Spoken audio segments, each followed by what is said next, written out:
Well, it was 2016 all over again today. Donald Trump spoke at his home in Florida for over an hour, and all of the cable news networks, including this one, carried it live, just like they all did repeatedly in 2016. It would be hard to find a sentence in what Donald Trump said today that did not include at least one lie. Some of the networks tried to play catch-up with fact-checking after Donald Trump finished speaking, but that, of course, is way too late and utterly useless. No network even attempted to fact-check every lie Donald Trump told. Every network has the capacity, especially with these wide screens we now have at home, to run a live scroll at the side of the screen, fact-checking many of Donald Trump's lies. Not all of them, that would be impossible, but many of them as he speaks. For example, when Donald Trump said, quote, Kamala Harris is not smart enough to do a news conference, the networks could have simply put on the side of the screen, Kamala Harris is a graduate of Howard University and University of California Hastings College of Law. Of course, Donald Trump proved once again today that he is not smart enough to do a news conference by saying something that was provably false in every response he gave to every single question. Most of those were knowing lies by Donald Trump. But many of the falsehoods Donald Trump spread today in his responses came from that vast well of stupidity that takes up most of his brain. The stupidest person who has ever won a nomination for president stood there in front of those reporters and said his opponent isn't smart enough to do what he was failing at right in front of those reporters. And to make a bad news coverage situation worse, none of the networks, none of them, carried Kamala Harris's speech live after the Trump appearance. None of them. This network brought you the last few minutes of Kamala Harris's speech live, but was actually doing Olympics coverage when the speech began and kept doing it.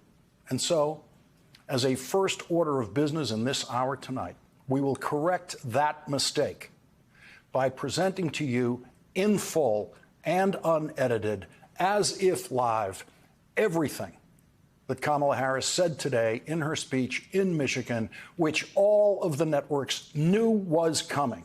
They knew what time it was coming.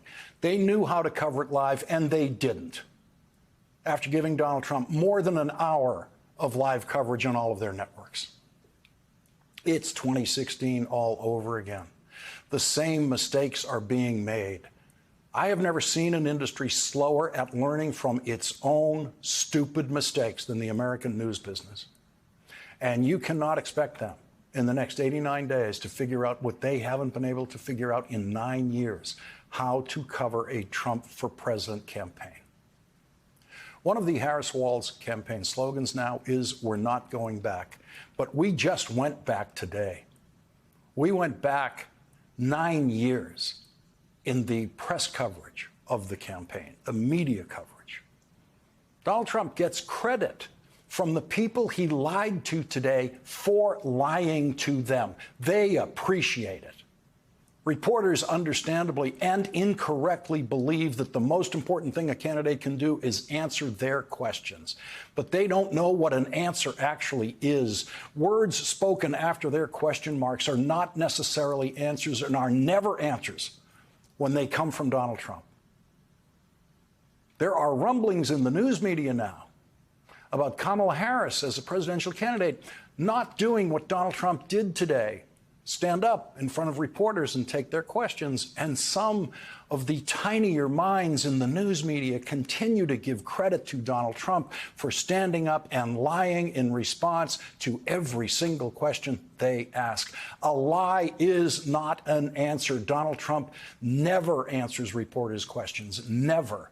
Anyone in the news media who tells you that Donald Trump has answered reporters' questions and Kamala Harris hasn't is lying to you, and they're too stupid to know that they're lying to you because they don't know what an answer is. Donald Trump answered no questions today. None. He stood up there in a room where he made sure the reporter's questions could not be heard by the TV audience. And so when he spoke, the TV audience had no idea what the question was. Most of the questions were terrible, the silliest possible questions you could ask, questions about campaign strategy. What a waste of a moment with a convicted felon former president to ask questions like that. Here's one question. Mr. President, can you tell us a bit more about your upcoming interview with Elon Musk? That was an actual question to Donald Trump today. Question. What do you think of Kamala Harris not picking Josh Shapiro as her VP? Most of the questions were wasted questions like that. And so Donald Trump could just ramble about anything that came to mind, including lying, of course, about the size of his crowds. And the biggest lie he now tells about the size of his crowds is the lie about which of his crowds was his biggest crowd. He now claims that the crowd that gathered to hear him try to overthrow the presidential election on January 6th was his biggest crowd ever. It wasn't. Investigations have estimated that that crowd was about 53,000 people. Today, Donald Trump said that the biggest crowd he's ever spoken to, that was it. He actually had a much bigger crowd on his inauguration day, but that was still a smaller crowd than Barack Obama's inauguration day, so he had to lie about that, too, at the time. Today, Donald Trump said that his January 6th speech attracted a bigger crowd than Martin Luther King Jr.'s I Have a Dream speech in Washington in 1963, the most famous speech ever delivered in Washington by someone who was not president of the United States. Martin Luther King's crowd was 5 times the size of Donald Trump's crowd on January 6th. I know it can sound almost tedious that I am fact-checking Donald Trump's crowd size lies today, but that's the way Donald Trump wants it to feel. He has been telling crowd size lies for 9 years, and he wants to wear the news media down to the point where they just accept it. And he has won because no one in that room fought him on that in any way today or on anything else. They did not fight a single lie that he told in that room today. It was the tamest collection of reporters asking questions that you could ever see. Are they afraid of Donald Trump? Are they afraid of the Trump campaign banning them from opportunities to have Donald Trump lie to them in the future? Now, I'm not advocating that reporters be combative with Donald Trump or anyone. I don't see the need for that. I really don't, even with Donald Trump. But how can you be so tame and timid in the presence of Donald Trump when you do this? President, why are you confusing the names of world leaders? Thank you, everyone. Thank you very much. I did not share classified information. I did not share it. With your ghostwriter? With my ghostwriter, I did not. Guarantee you did not. But the special counsel said in the report that he did not say that. Okay. He did not say that. But, Mr. President, let me answer your question. The fact of the matter is, what I didn't want repeated, I didn't want him to know, and I didn't read it to him, was I had written a long memorandum to President Obama why we should not be in Afghanistan. And I was multiple pages. And so what I was referring to, I said classified. I should have said should be private because it was a contact between the president and the vice president as to what was going on. That's what it is referring to. It was not classified information in that document. That was not classified.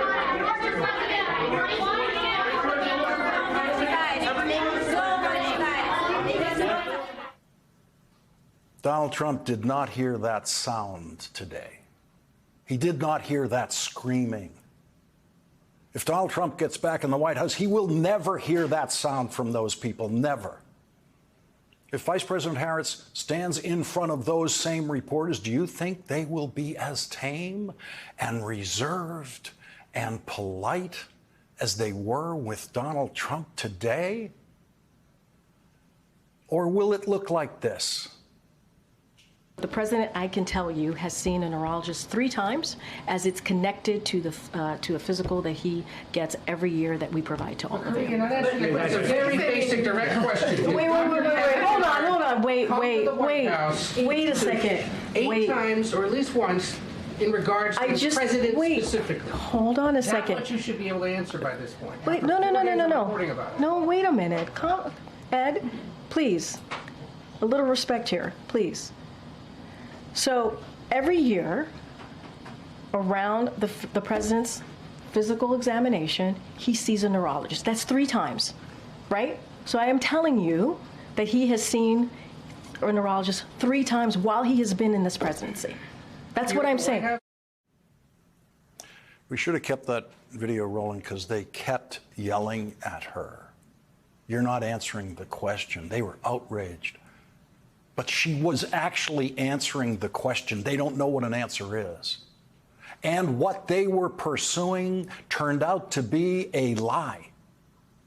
The next day, not one of them had a single question about what they were just screaming about in the White House press briefing room, because there was never anything to the story that they were pursuing. It turns out a doctor who's a Parkinson's specialist visited the White House a few times, as that doctor had been doing for years before the Biden presidency, and that doctor never once visited the White House to treat President Biden. And all the wrath of those reporters in that room that you just saw, all the wrath that they put into those questions just evaporated because they were completely wrong, and they never apologized for their misplaced anger in their treatment of Press Secretary Karine Jean-Pierre. Not one of them dared to yell at Donald Trump today, not one of them. Not one of them dared to yell, "You're not answering the question." So the special treatment Donald Trump gets from the Supreme Court and elsewhere extends tragically and harmfully, and always has, to much of the press corps. Here's what happened when Donald Trump was asked a good question by NBC's Garrett Haake. Question: would you direct the FDA to revoke access to mifepristone? Here is what Donald Trump said to that yes or no question, which, no matter how many times you read this answer, is not an answer. Trump: sure, you could do things that would supplement, absolutely. And those things are pretty open and humane. But you have to be able to have a vote. After all, all I want to do is give everybody a vote. And the votes are taking place right now as we speak. But it's a very good, there are many things on a humane basis that you can do outside of that, but you also have to give a vote. And the people are going to have to decide. The words Donald Trump spoke to those reporters in response to that clear, simple, and important yes or no question were an insult to everyone in that room, and they took the insult. Nothing in those words was an answer, nothing. Donald Trump did not answer questions today. Don't let anyone tell you that lie, that Donald Trump answered questions. He did not. He never does. Anyone who tells you that Donald Trump answered reporters' questions is lying to you. And anyone who tells you that is not smart enough to know what an answer is. Donald Trump is not smart enough to answer questions. Anyone who then tells you that Kamala Harris has to answer questions from reporters because Donald Trump already answered questions from reporters is lying to themselves and to you, and you must not allow them to do it. Please crush them on social media when they do it, because they will do it. Now, I hope Kamala Harris answers questions from reporters and from voters, but she has absolutely no greater obligation to do so because of what Donald Trump pretended to do today. The first time Kamala Harris does do a press conference as a presidential candidate, the reporters that were assembled today should all agree among themselves to apply the same rules that they decided to use today. No shouting, no follow-up questions, and no interrupting each other, and no interrupting the candidate, no screaming. Now, I wouldn't suggest those rules if the reporters hadn't just imposed them on themselves today in their participation in what Donald Trump turned into a charade. Now to what the networks did not show you today. Vice President Harris in Michigan today at a United Auto Workers Union Hall, where the union's president, Shawn Fain, repeated his wholehearted endorsement and the union's wholehearted endorsement of the Harris-Walz ticket for president and vice president. As usual, Vice presidential candidate Tim Walz spoke first and introduced the person he called the next president of the United States, Kamala Harris. Here is what you should have been able to watch as it happened live this afternoon. They will ban abortion across this country no matter what Congress says. Now, look, damn right it is, and I don't know why this is so simple or so difficult for these people to understand. You know how things work really well in life and really well with your neighbors and really well in communities? When you mind your own damn business, things work better. Stay out of our business. Stay out of our business. He's not fighting for you. He doesn't know you. He doesn't care about your family. And his running mate is just as dangerous and backward as he is. So look, we know who they are. The choir's ready to sing. This campaign's about the future, your future. Vice President Harris sure knows that. She grew up in a middle-class family. She goes to work every day making sure families are on the front so that they can get ahead and they can get into the middle class. She believes in something so simple and so beautiful. And when we go to these rallies, I say it too. People drive, they sit in the sun, they get there, they stand next to their neighbor for one simple reason. And just like the Vice President says, they believe in their hearts in the promise of America. They believe it. They believe it. So, sisters and brothers in the UAW, how great is this going to be? Please join me in welcoming the next President of the United States, Kamala Harris.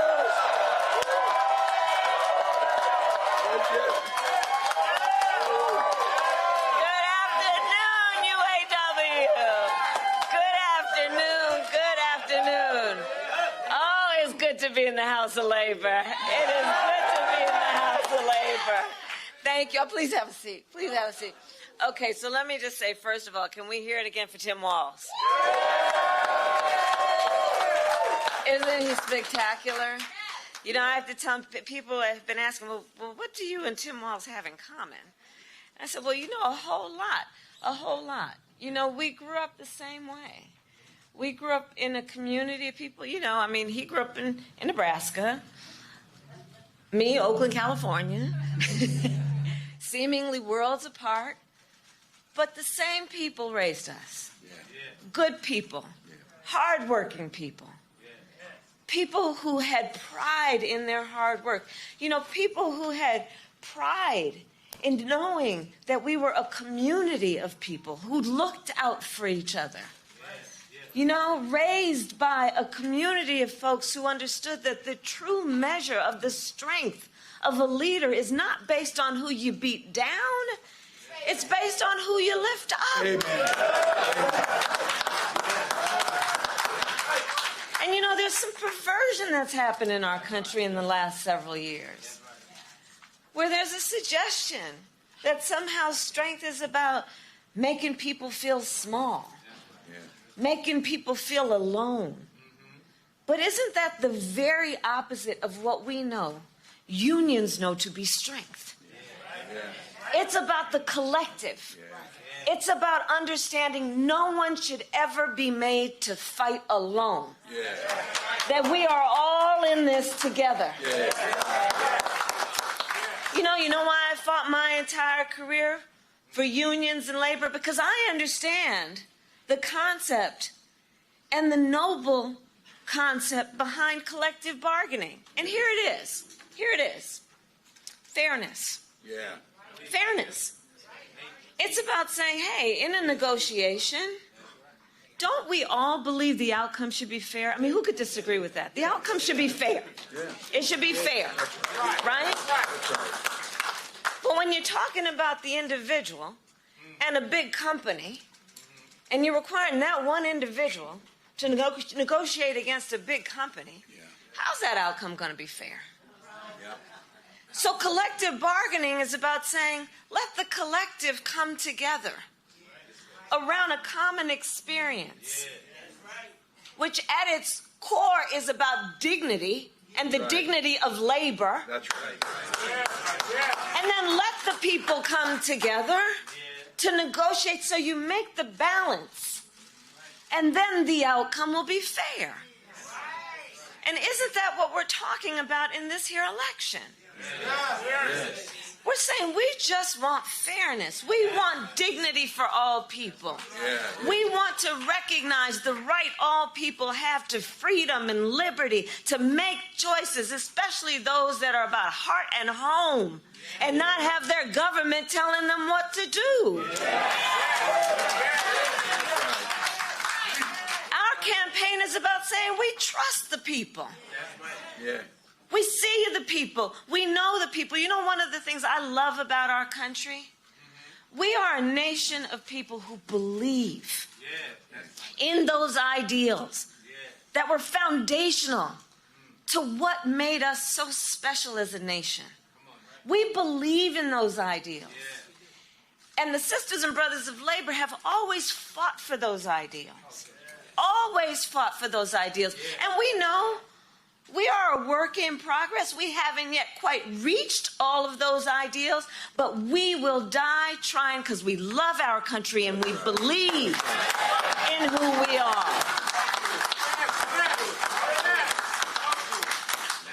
And that's what our campaign is about. We love our country. We believe in our country. We believe in each other. We believe in the collective. We're not falling for these folks who are trying to divide us, trying to separate us, trying to pull us apart. That's not where the strength lies. And there is that. And so I say to all the members of UAW, and Shawn Fain as the first who I talked to about this, I am so deeply honored as a lifelong supporter of union labor for Tim and I to have the endorsement of UAW.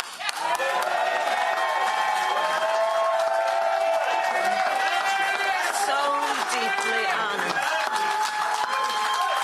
Because you walk your walk. You walk your walk. And what we know, like we have talked about, we got 89 days to get this done. You know, the one thing about all of us is we like hard work. Hard work is good work. Hard work is good work. The thing that we like about hard work is we have fun doing hard work. Because we know what we stand for.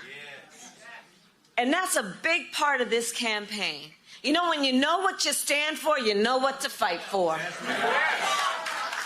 We know what we stand for, and we stand for the people.